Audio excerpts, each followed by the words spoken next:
Hoy vamos a recordar cómo eran como futbolistas Quique Setién, Lionel Scaloni, Frankie Lampard, Antonio Conte y también Manuel Pellegrini, para ver si así de esa manera podemos entender de mejor manera cómo son como técnicos.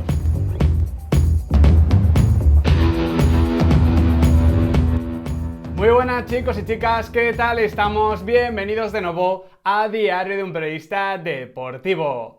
Vamos ya con el cuarto capítulo de esta serie, los tres anteriores donde analizamos el caso de Klopp, de Zinedine Zidane, de Sanz, Luis Enrique, Pep Guardiola. Prácticamente ya tenemos repasados los mejores entrenadores de la actualidad, os lo dejo aquí en tarjetitas durante todo el vídeo. Ya sabéis, en esta serie tratamos de analizar cómo eran los mejores entrenadores del mundo cuando eran futbolistas, a ver si así podemos establecer paralelismos y, como digo, entenderles de mejor manera.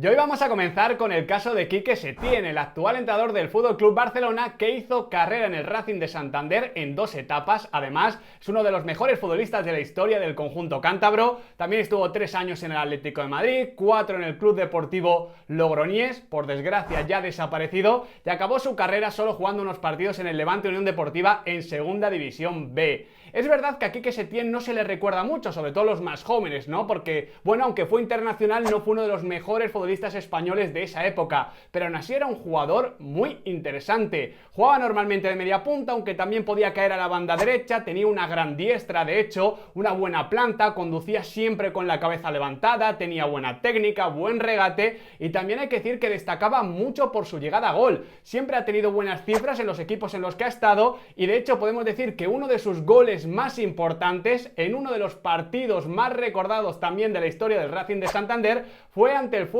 Barcelona de Johan Cruyff, que ya sabéis que es básicamente el referente, el ídolo de Quique Setién, tanto cuando era futbolista como ahora que es entrenador. Además, hay que decir que ese gol es bastante curioso, es muy definitorio incluso, porque llega atacando el segundo palo, remata de cabeza, superando, ojo, a Pep Guardiola y batiendo también, ojo, a Carlos Busquets, que es el padre de su actual mediocentro, Sergio Busquets. Así que si podéis echarle un ojo a ese 5-0 del Racing de Santander al Barça de Johan Cruyff, os vais a encontrar con ese Quique Setién llegador. Más allá de esto y de su estilo, que ya digo que era de media punta, un futbolista con clase, con técnica, con buena conducción, hay que decir que seguramente también a Quique Setién como entrenador le define su segunda gran pasión, el tema del ajedrez. Por eso, entre el ajedrez, su gusto por el Barça de Johan Cruyff y su calidad como mediapunta, creo que más o menos podemos entender por qué a Quique Setién le gusta tanto el fútbol de posesión, ofensivo y, por supuesto, siempre llevando la iniciativa.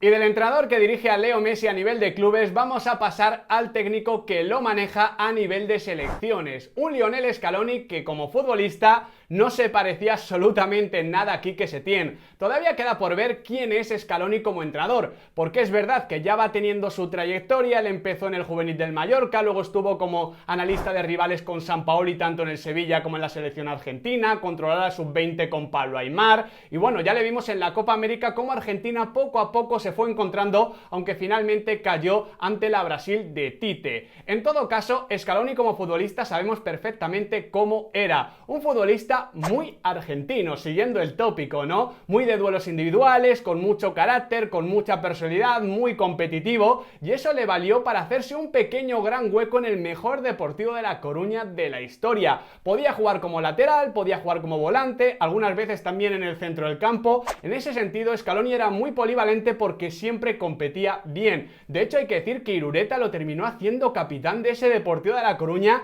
que tenía futbolistas con mucha calidad, pero ojo, también con mucha personalidad. Por eso es interesante acudir a una entrevista que dio Javo Irureta en Marca Claro para ver qué comenta su exentrenador del actual seleccionador argentino. Fijaos bien. Tuve a muchos jugadores que ahora son técnicos, como Mendilibar, Ernesto Valverde o Víctor Sánchez del Amo, pero es curioso porque Scaloni era el que más implicación le veía. Me venía a comentar siempre cosas al banquillo sobre táctica o sobre los rivales.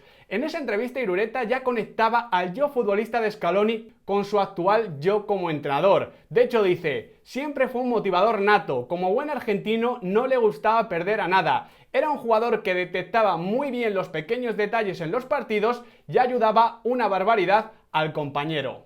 Por todo esto no es de extrañar que Scaloni ya comenzara a cursar los cursos, valga la redundancia, de entrenador antes de acabar su carrera como futbolista. Como digo, como técnico todavía hay que darle tiempo. Ya digo que a mí en la Copa América me parece que Argentina fue creciendo durante el campeonato. Vamos a ver qué pasa en los próximos parones FIFA, en la próxima Copa América, pero a nivel de carácter y de personalidad, la verdad parece que Scaloni encaja bastante bien con el oficio de dirigir al albiceleste. Frankie Lampard también lleva muy poquito tiempo en los banquillos, pero la verdad es que poco a poco le vamos conociendo bien al menos su estilo y sus gustos como entrenador. Por ejemplo, esta temporada se ha confirmado el hecho de que es un entrenador muy de cantera. Es verdad que el Chelsea estaba bastante obligado por esa sanción que le impedía fichar y reforzarse, pero también que Lampard siempre ha dicho, y lo ha demostrado con hechos, que confiaba en los chicos más jóvenes que tiene el Chelsea en su cantera. Lo hemos visto con Mount, con Tammy Abraham, con Reece James, con Tomori, también dando minutos a Hudson-Odoi cuando se recuperó de la lesión, últimamente a Billy Gilmour. En ese sentido, esto se puede conectar con sus comienzos como futbolista, porque Frankie Lampard no comenzó en el Chelsea, sino en la cantera del West Ham, que ya sabéis que se conoce como The Academy. Es verdad que The Academy en los últimos años, digamos que ha ido perdiendo caché, que ya no produce tantos futbolistas, pero siempre ha sido una de las canteras con más reputación, como digo, del fútbol inglés. En todo caso, evidentemente como futbolista a Frankie Lampard lo relacionamos siempre con el Chelsea, y sobre todo con el Chelsea de Mourinho. Frankie Lampard en Stamford Bridge demostró que era un gran futbolista, pero sobre todo que era un llegador espectacular. Recordaba un registro impresionante que me parece que le define muy bien como centrocampista. Durante 10 años seguidos se tiró marcando más de 10 goles, y en la temporada 2009-2010 es que marcó 22 goles y dio 16 asistencias. A Lampard siempre le ha gustado el ritmo alto, siempre ha sido un futbolista de pocos toques, más lanzador y llegador que organizador. Es verdad que ya en las últimas temporadas, cuando mismamente el Chelsea gana la Copa de Europa, Lampard había dado un paso atrás y comenzaba a ser un poquito más cerebral. Parecía que se acercaba un poquito también a esa evolución que estaba teniendo Steven Gerrard en el Liverpool. Pero en todo caso, a Lampard le conocemos como un puro llegador del fútbol british, como un box-to-box en este sentido, como un futbolista que no hacía preguntas sino que aportaba respuestas, y realmente como entrenador está teniendo un estilo bastante parecido a esto. Digamos que ha roto un poquito ese ritmo bajo que estaba impuesto con Mauricio Sarri, antes con Antonio Conte, y esta temporada hemos visto a un Chelsea muy dinámico, muy agresivo, muy vertical, que se exponía mucho y que quería llegar cuanto antes mejor a la portería contraria. Por eso para mí hay una conexión muy evidente entre el Frankie Lampard futbolista y el Frankie Lampard entrenador.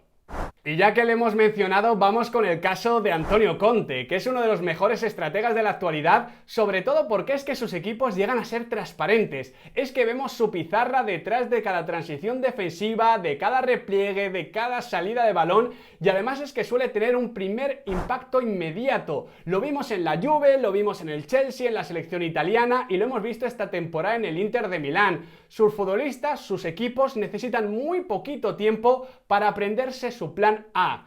Quizás lo que le falta, quizás lo que le ha fallado en su trayectoria es lo que llega a partir del segundo y tercer año. Frenar la erosión, ser un poquito más flexible, evolucionar a nivel táctico. Bueno, yo creo que Conte es un gran estratega, es un gran entrenador, pero es bastante rígido en según qué planteamientos y también a la hora de llevar a según qué futbolistas. En todo caso, hay que decir que esto es plenamente coherente con su experiencia en los terrenos de juego, tanto con su perfil como futbolista. Antonio Conte era un centrocampista muy competitivo, de mucho trabajo, que fue capitán de la Juve, que era muy potente en los duelos individuales, muy trabajador, muy bueno a nivel táctico, pero digamos que no era muy imaginativo, muy creativo, muy técnico, ni mucho menos representaba ese perfil de centrocampista. Y bueno, además de esto está los entrenadores que lo dirigieron, porque Antonio Conte, como digo, estuvo en la Juve entre 1991 y 2004, y aunque en ese tiempo también se topó con un entrenador como Carleto Ancelotti, al que lo define muchas veces su mano izquierda,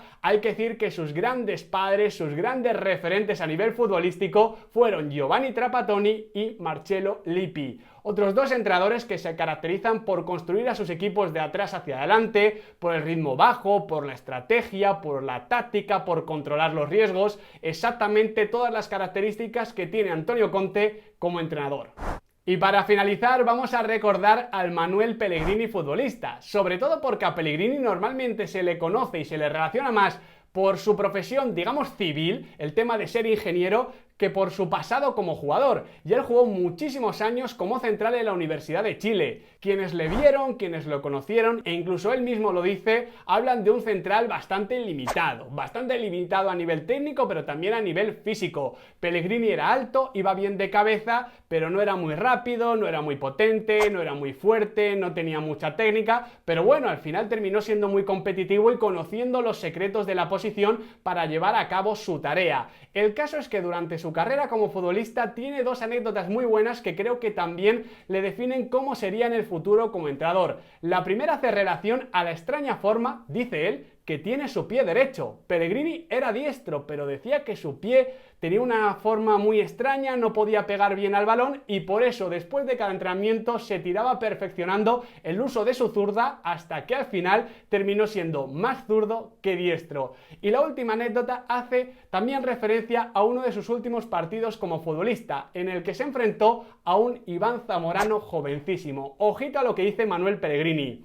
Tenía una carrera universitaria y me dije que con 35 años ya no jugaba más. De las pocas virtudes que tenía de jugador estaba un salto muy grande. Si un jugador más bajo me superaba tanto, era que yo tenía que retirarme.